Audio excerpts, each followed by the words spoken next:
Hi, my name's Kirsch and I work for Brightways Learning. In this Rise Challenge Big Sky video, I'm going to describe an ideal process for how your student group can develop a great project that can get funding for supplies and turn your idea into reality. The Earth Force community action and problem solving process is a fantastic way to put you on the road to success.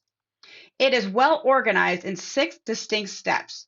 Also cool is that their website, earthforceresources.org, offers supporting activities and materials that can really help you complete each step. This journey map outlines what the process looks like. Start with the initial inquiry question. What are natural hazards and how may they affect me and where I live? Explore the phenomena of various natural hazards such as wildfire, flooding, storms, and drought. And that will probably get you wondering about how these may affect you in your community. That will launch you into the 6 step process, starting with step 1, in which you'll collect quantitative and qualitative data, investigating your community story around natural hazard risk and preparedness. In step 2, you'll work together to decide which issue you want to focus on. Step 3 will lead you into exploring policies and practices that relate to your issue. In step 4, you'll dig into project ideas about how you might be able to help or mitigate that issue's impact. For step 5, you'll develop an action plan. That is, you will develop written proposal for your project idea. At that point, starting February 4th, your group can submit to us with your request for supplies to get started on making your project a reality. All written proposals must be submitted by March 4th. At that point, submitted proposals will also go through our judging process. This can lead to your group getting invited to compete for prize money during our Rise Challenge Summit. Whether your group goes on to the summit or not is separate from getting funding for project supplies. Every submitted written project proposal is eligible for supply funding. So let's look at what your calendar might look like to produce an optimal project proposal.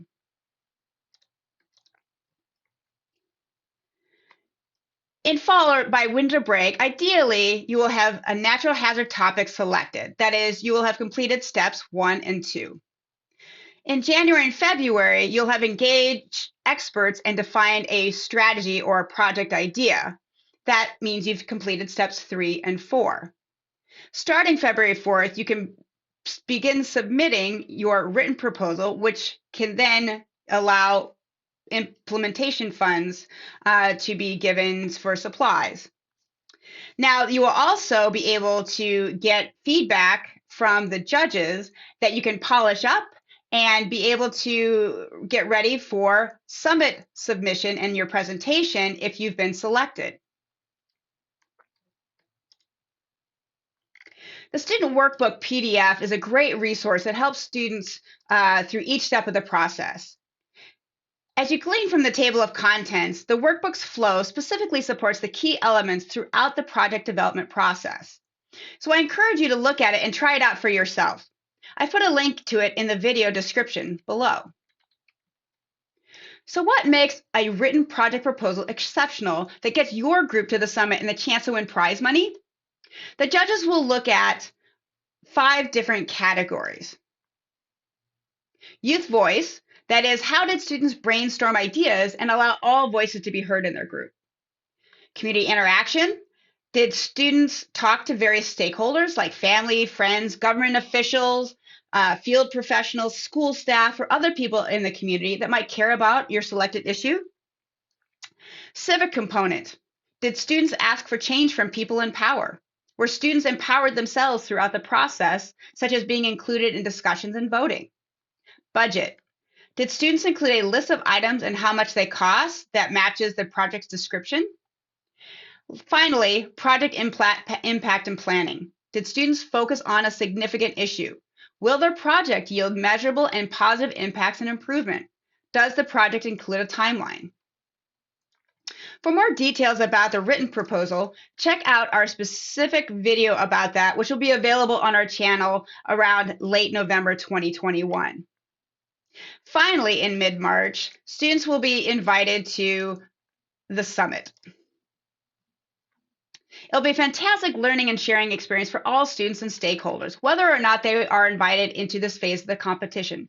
We hope every group that participated in the Rise Challenge Big Sky will be able to come and share and celebrate. That event will happen on April 28th.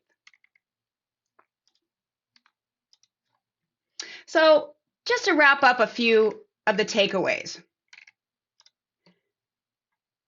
Get started. Get your project development process started and moving along. Things will take a little longer than you might think they do. Ideally, it'll have some kind of timeline that matches the Rise Challenge Big Sky timeline. Second, consider what elements the written proposal judges are looking for. Document your process in each step because you'll want to include notes and evidence in the proposal down the road. Finally, tap into our supporting resources. That includes the Earth Force Resources website and especially reaching out to me, Kirsch, and my friend Deb with any questions, asking for help, connections with experts, whatever you might need. We're here to help. We want students to be successful and also enjoy the process of and satisfaction in building resilience for themselves and their communities.